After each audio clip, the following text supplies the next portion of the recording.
Rental properties, man, always be a good idea to invest in. And in this video, I'm explaining to you why I'm not going to buy a rental property for now. And I'm explaining what that means. So yes, I understand there is a lot of benefits in rental properties. The first one is depreciation. You can write off depreciation on your asset. They have numbers you can calculate and punch in. And the tax benefits is really huge. And the next thing is I understand there is other tax benefits, write off expenses and stuff like that. I get it. I totally understand. And also Section 8, like there's people that play that game of Section 8 rental properties. I get it. There's a huge ways you can make a lot of money in that, but I'm gonna explain some other ideas. And yes, I understand, you can have positive cash flow, you get the asset paid off, boom, it's cash flow, right? If it's above, the debt to income, all that stuff, cool, you have cash flow. And yes, I understand you can also have cash flow and an asset to sell. Okay, so you can have a thing that's producing you money and you can sell it too at the same time. I get it. I also understand, you can house hack. Maybe you buy a duplex, triplex, fourplex, live in one, rent out the others, and technically, if you numbers are right, you can be living for free or really cheap. I get it. I understand there's a lot of benefits. But why do I think that there's other ideas to make money better than rentals and why I'm not going to do it? Well, I don't have a high active income yet. My active income is pretty low. And how does that correlate?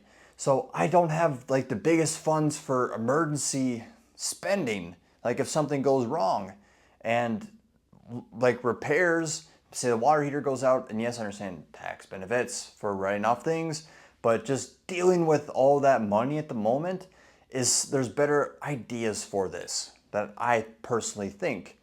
And I don't want to worry about tenants. I don't want to worry about, let's just say I have a bad tenant, they break things, tenant's not paying rent. Oh, now the property's vacant. Now I have this next. I really can't afford two mortgages. So let's just say that you took a mortgage out to get this rental property, the tenant vacates. Now you can't find someone to fill in that gap and pay, rent the month. Well, I just don't really have the money or want all the stress that comes along with it, with having to pay that other mortgage.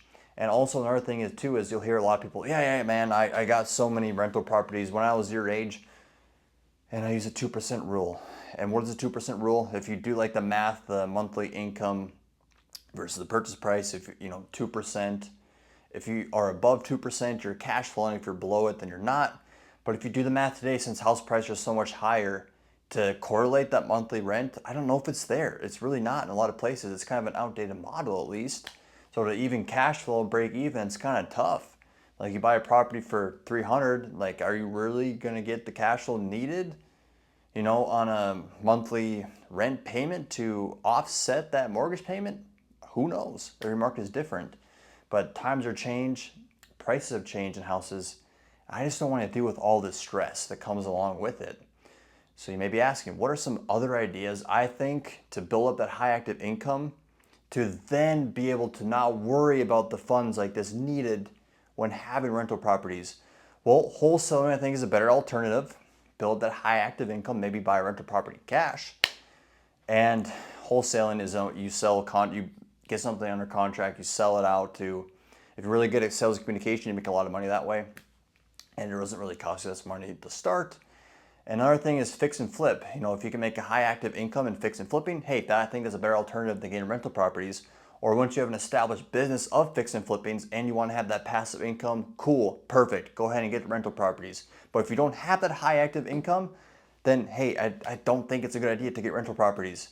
And call me crazy, drop a comment if you think I'm stupid and you actually should be getting rental properties. Cool, maybe I need to learn more about the industry and rentals. And another thing too is like remote sales, take sales calls from your laptop. If you really get sales communication, you build a high active income on the side, maybe get all cash for maybe buying a rental property or to help out at least with payments, all right? Another thing is, so if you boil down the rental property per year, are you beating the S&P 500? Because the S&P 500 is like 7% returns every year by doing nothing, doing absolutely nothing. Now, are you gonna get that same returns in real estate? Who knows? And yes, I understand once you pay off the mortgage in the real estate, you can have cash flow and sell it later. versus the S&P just gaining, getting active income from, or excuse me, passive income from rent, and also having something to sell isn't really there in the S&P 500. I get it, I totally understand. And another thing is, being a real estate agent. If you're good at sales communication, marketing, helping people out, you can make a really good, decent amount of money. And then once you have the high active income, then go ahead and get rentals. I have no problem with that. And thoughts is I will get rentals. Believe me, I know there is so many benefits in rental properties.